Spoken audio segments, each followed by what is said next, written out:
Good afternoon, everyone. I'd like to acknowledge the local custodians of the land in which we meet today and honour elders past, present.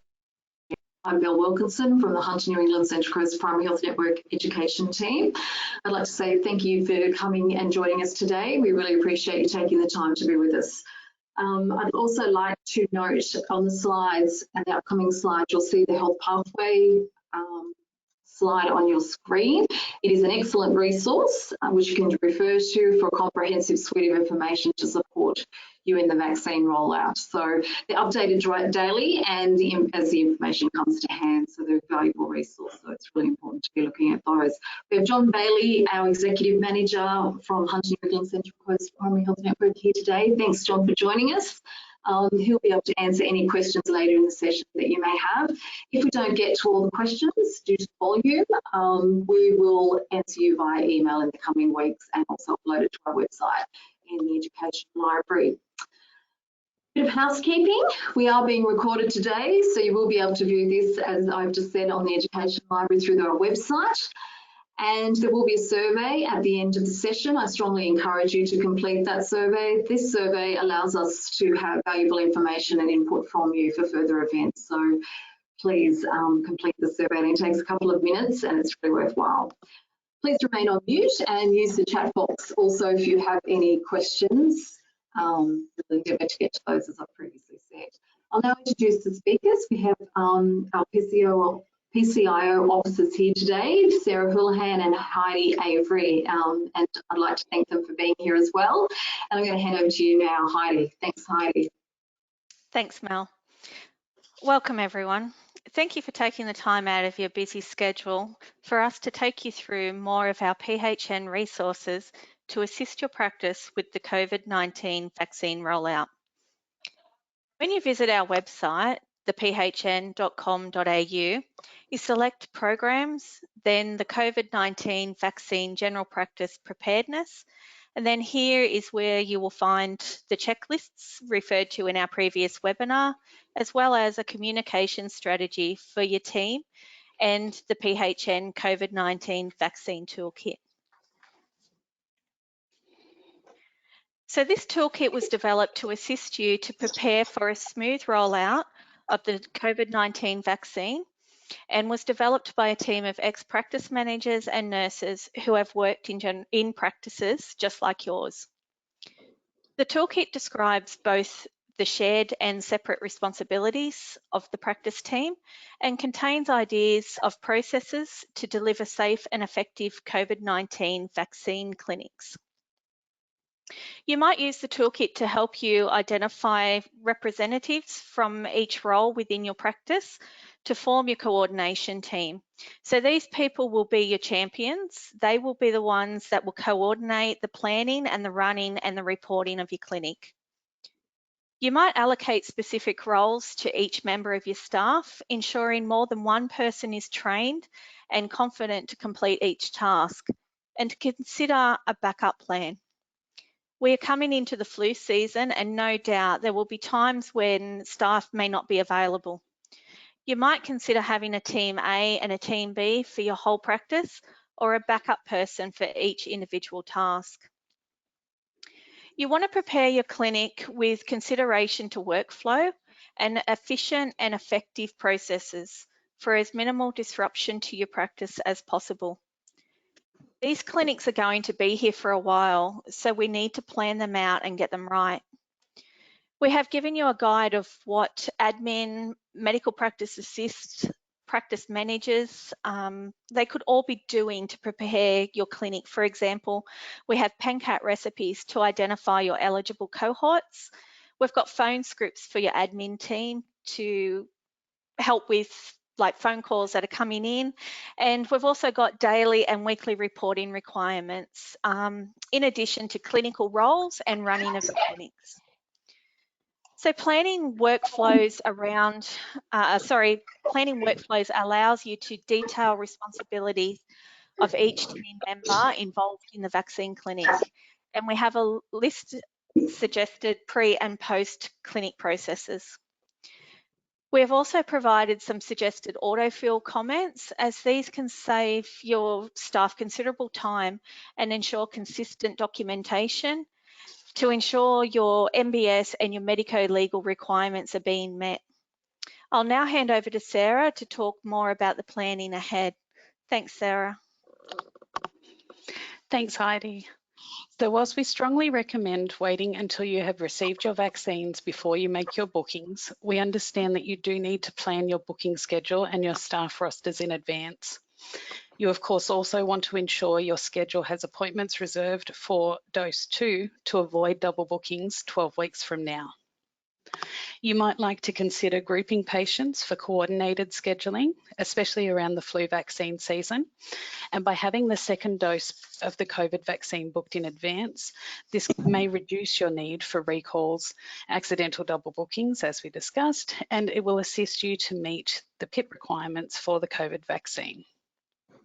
Planning well in advance also assists you with recruitment of surge staff during busy periods and allows you to plan the clinic capacity during annual leave and Christmas closures. So here you'll see screenshots from both of our health pathways for Hunter New England and Central Coast. The COVID-19 vaccine pages, as Mel mentioned, are reviewed and updated daily or as needed, and they're available to all clinical staff and their support staff in the Hunter New England and Central Coast areas. As a reminder, these are your key contacts on your screen now for everything directly related to COVID-19 vaccines. The top email is your link to the PHN COVID response team. And the VOC mentioned throughout your onboarding pack is also listed here. And this is your Department of Health contact for queries around ordering, deliveries, and reporting in the portal. I'll now hand over to John Bailey, our Executive Manager, to answer your questions. Thanks, Sarah. Thanks, Sarah. I might Sarah. get you to read the question and then we can go through the answer. Sure. So we've had some previously submitted, and thank you for those people that have done that. That's always an option if anyone wants to submit them prior to an event. The first one is, how often do practices need to order vaccines? So vaccine ordering is weekly. The system will not allow you to order any earlier, and it will not allow you to order too far out. It also requires you to have ensured that you've used or are close to used your current allocation. Thank you. Can the PHN help us with access to syringes, needles, as the Department of Health are advising them to do? So when the vaccine is delivered to the practice, there will come with a supply of syringes, needles, and other consumables. Just need to be aware that sometimes these deliveries are either the day before or in some cases the day after the vaccine is delivered. So we probably would advise you to wait till you've got both in supply, so both in the practice rather than relying on those. If there are problems with other consumables, then please use the email address that we've provided, and we can certainly see what we can do to help, noting that commercial supplies are quite easily available. Okay, thank you. How do we submit, and how often do we submit the report through the portal? So there are some reports that are required to be done weekly and some reports that are daily or best done daily. The upload to the AIR is best done daily, and I'm aware that some practices have had delays because of the volume now going into the AIR, but we understand that's been resolved. But the other reports are done weekly. Obviously, if there's an adverse event or a cold chain breach, that needs to be done as soon as practical after the event. Okay. If we pre-draw a syringe, do we have to protect them from the light? The advice that we have is that the pre-drawn syringes should be protected from the light if they are going to be drawn up too far in advance. If you're you're going to draw them up and go into a room and then vaccinate people straight away, that's not necessary. But if you're drawing up in the morning and then using them in the afternoon, we'd suggest you put them back in the fridge and store them there, appropriately labelled, of course. Okay, great. Defibrillator, do we need to have one of those on site? So that was addressed in the EOI, and it's recommended that practices have a defibrillator. If you don't, then you might need to have a look at that. But it certainly was a requirement of the EOI. Okay, and what do we do if a patient doesn't have a Medicare card? Okay, people who don't have access to Medicare, don't have a Medicare card, can be referred to the GPRC, the nearest to the patient.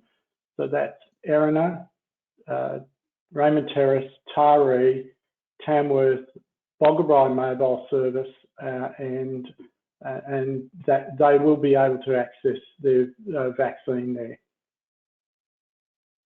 Okay, great. So I'm going to hand over to the audience now. If you have any questions, could you please place them in the questions box? This is your opportunity to ask those questions that you're needing answers to. So we'll just get you to enter them into the question box, and John will refer to them. I can see that John's already answered a couple of questions that have been received earlier as well. So, and one of those included, where should we send ED doctors, GPs, pharmacists and nurses to get the vaccine? Should we give the vaccine out at our practice or send them to the John Hunter Hospital Hub? So John's written that staff doctors, nurses, allied health should contact their staff health services who'll provide advice, and community pharmacists can be done by either a GP practices or GP RCs. So, Mel, okay. I just might go through a couple of things while we're waiting for any other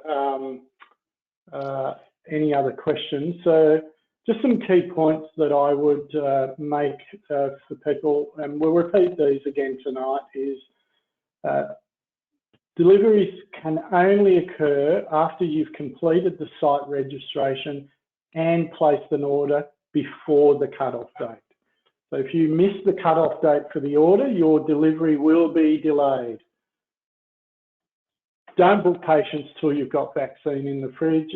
It's really going to cause you some grief and a lot of follow-up. Consumables may come as a separate delivery, and that may be before or after.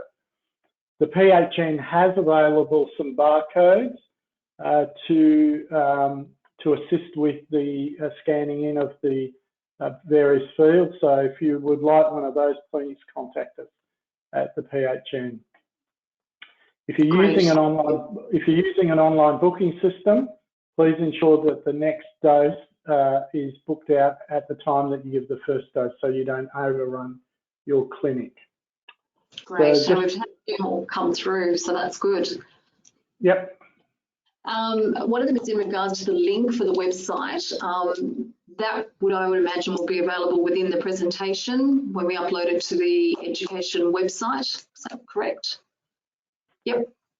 If a person has no Medicare number but does have an IHI, how should they be dealt with? Can they have the vaccine?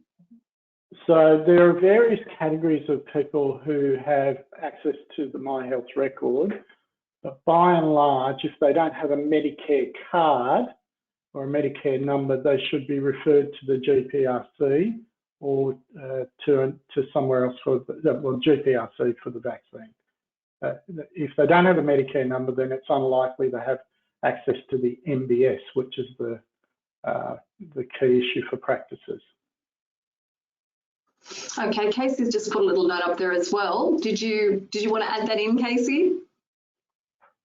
Oh, I just wanted to remind everyone that DVA patients do have a Medicare card number. Yes, good point. So delegated practice staff should log on to HPOS via their individual POTA accounts and record the Medicare number into your clinical software. And that way you'll ensure that when you are transmitting to the air that encounter will go straight up. Yeah. Great. Thanks, Casey. If we're allocated 50 doses per week and receive 100 doses at a time, when should we place an order to ensure constant supply? I've been told it takes 14 days to be delivered from order. So the online ordering system will allow you to order up to the week prior to delivery.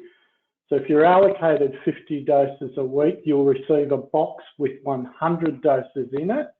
That's for you to use over a 2-week period. Now, it's up to you whether you use it in the first week or over the full 2 weeks, but you won't be able to order until the second week. So the system will hold you out until that second week to be able to order. Okay, who do we contact if we've not received the portal login? Okay, anyone who hasn't received their portal login that's in week 1, 2 or 3 should contact the VOC, which is on screen. The details are on screen now. So that's 1-800-318-208 or the email address listed. Great, thank you. Do we have to return boxes to transport people? Can it be the next delivery when they're returned? Look, we're hearing some issues that the transport guys are essentially dropping the vaccines, getting them signed for and leaving. It is appropriate to send them back the next time, and that's fine. Ideally, we need them to go back as soon as possible because some of the material in the boxes is being reused for distribution, including the data loggers. Okay, what reporting is needed after the COVID clinic has been completed? Do we need to report all vaccines that have been used after each of our clinics daily? Yes, please. Please do your reports concurrently with your administration. It will save you a pile of work. And again, please upload to the AIR promptly. That will allow us to know where vaccines are being delivered or not. And just a reminder that your future ordering is contingent on you reporting that you've used your existing stock or are close to you having used it. So there is a link between reporting and being able to order. Great, thank you. Do vaccines take 14 days to be delivered after order? It varies. In some of our locations, it's taking less time than that, but in most cases, it is after the close-off period, not the date of order. So there is a close-off period for vaccine orders, and it will be delivered the week following the close-off. So I think for week 1, that was the Saturday, and then they were to be delivered last week and this week. And in some cases, that's taking a little bit longer, but that's just due to us bedding down a new system. Okay, here's a New England specific question, which is great, from Susan. Thanks, Susan. This is a question locally about whether the Pfizer vaccine will be given to the local nursing home residents, small community around Armidale.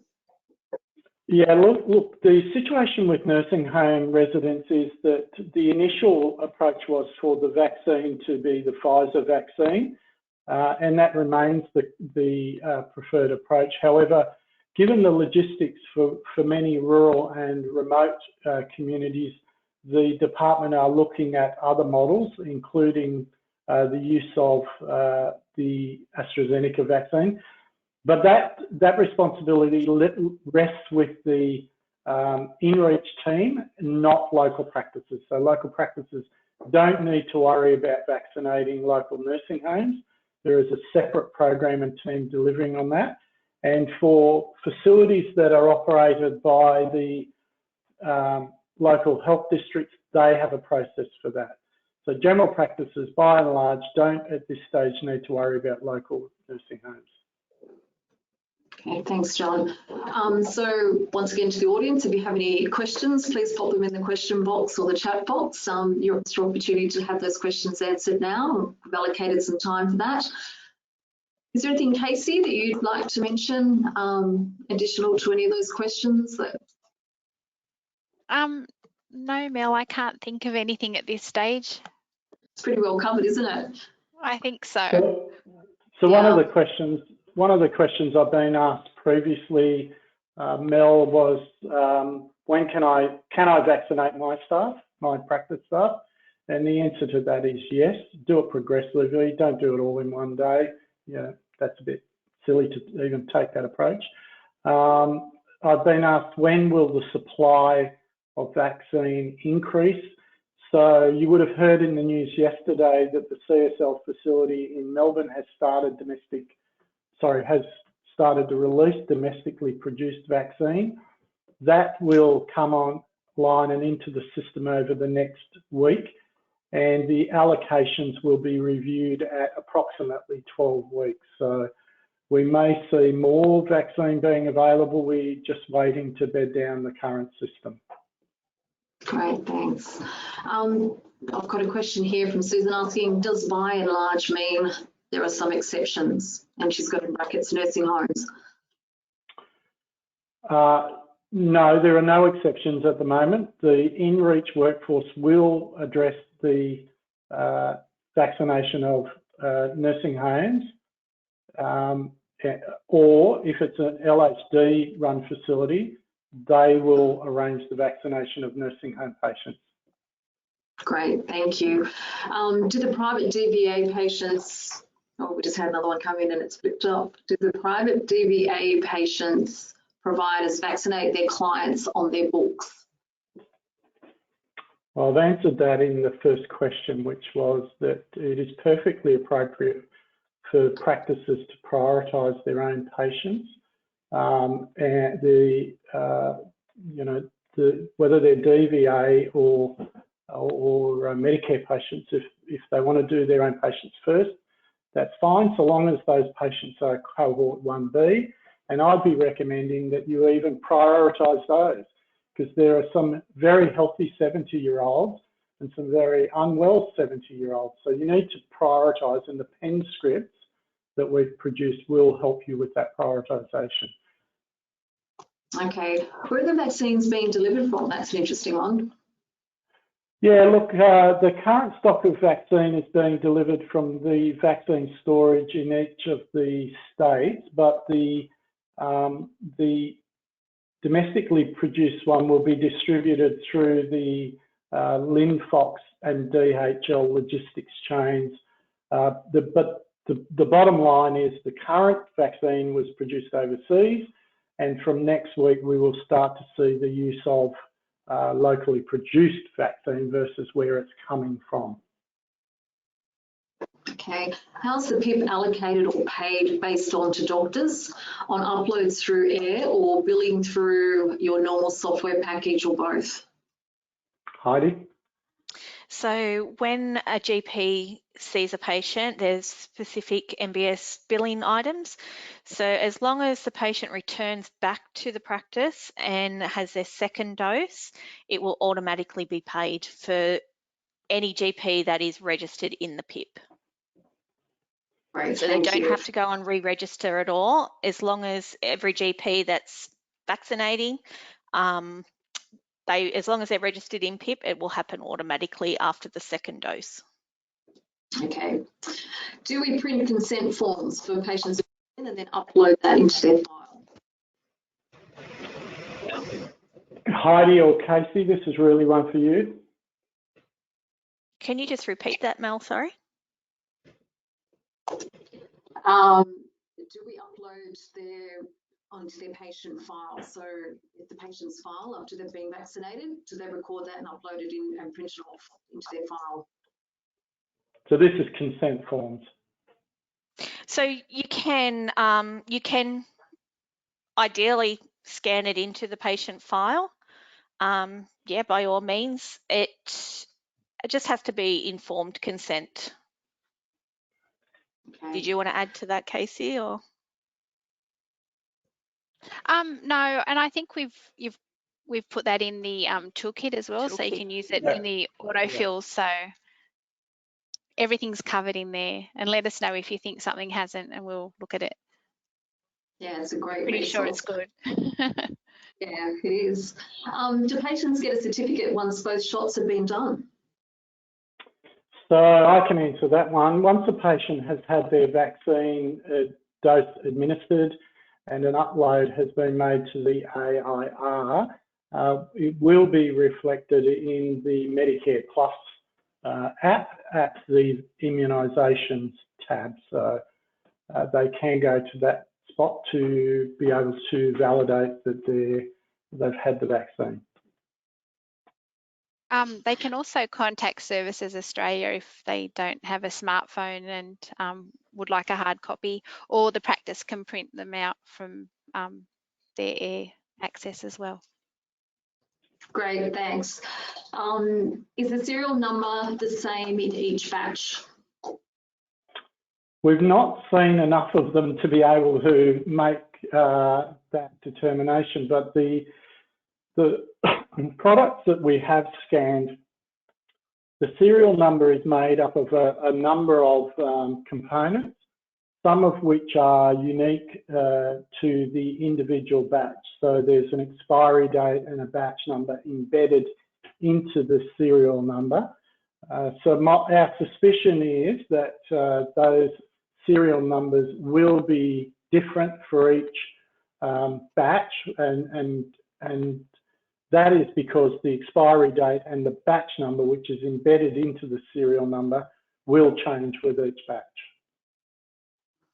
Okay, and then there's just a question in regards to the location of the toolkit, the link for that. So that will be uploaded onto our website after this as well, and Casey's available. So if you just go into the phn.com.au, and then in the top there'll be a programs tab. If you click on the programs tab, then it will bring you into the COVID vaccine general practice preparedness, and you'll find the checklists and the toolkit in there. Or otherwise, contact your PCIO and we can send out the link directly to you. Great, thank you. And as I mentioned previously, this is recorded and will be available to rewatch, and the copy of the presentation will be available on the website as well. Are there any labels for syringes supplied? No, unfortunately not. We're looking at whether or not we can source an adequate supply of those. So stay in touch with the PHN, watch your newsletter, and we'll provide some advice. But in the initial stages, no. Okay. What size labels do we need? Big enough to record the details on, which are essentially, well, it depends on how good your handwriting is, I suppose.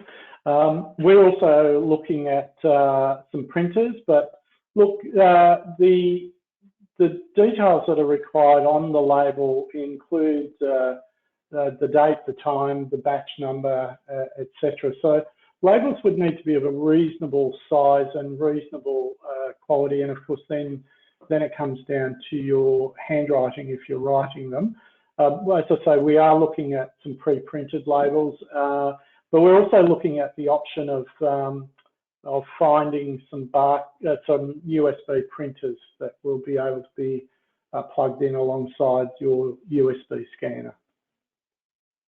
And Great. just remember, of course, that a label's only required if you are pre-drawing the syringe. If you're drawing it up and immediately administering it, then there's no requirement for a label because you're going directly from the vial to the patient's arm. And you know, for some practices, that model is their model of administration, and that's okay. You don't need labels. If you're pre-drawing and you know, using a complete vial in one drawing exercise, then you will need to label. Mel, can I just also Sure. say something as well? It is discouraged to save the batch numbers in the software. So you can go in and turn that function off in your software so that people can't just keep clicking on the last batch number added. Yeah.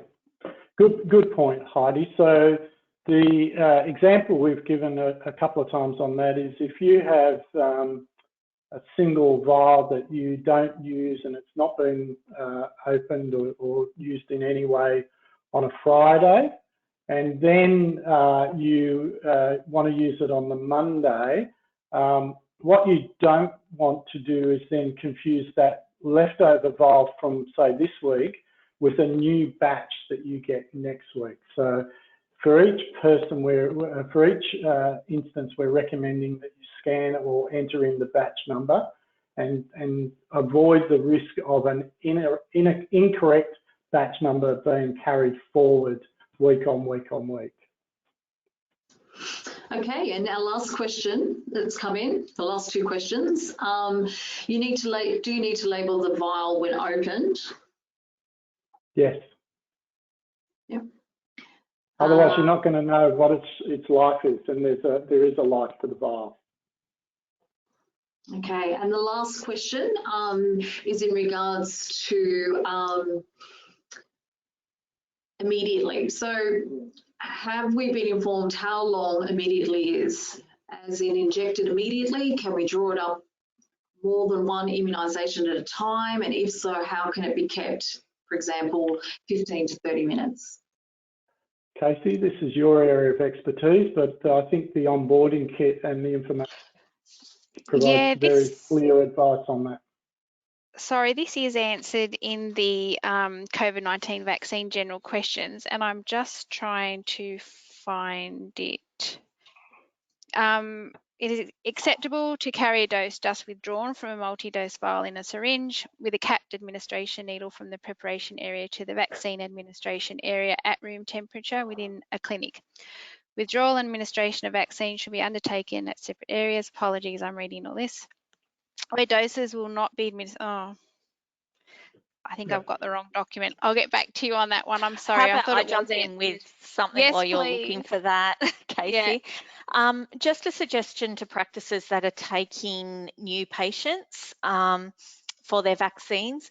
You can actually go in and instead of, like when you're putting their details into the computer, in the chart where it's got chart number, put in COVID. So then that way, after the COVID vaccines, you can go in and search and deactivate those patients.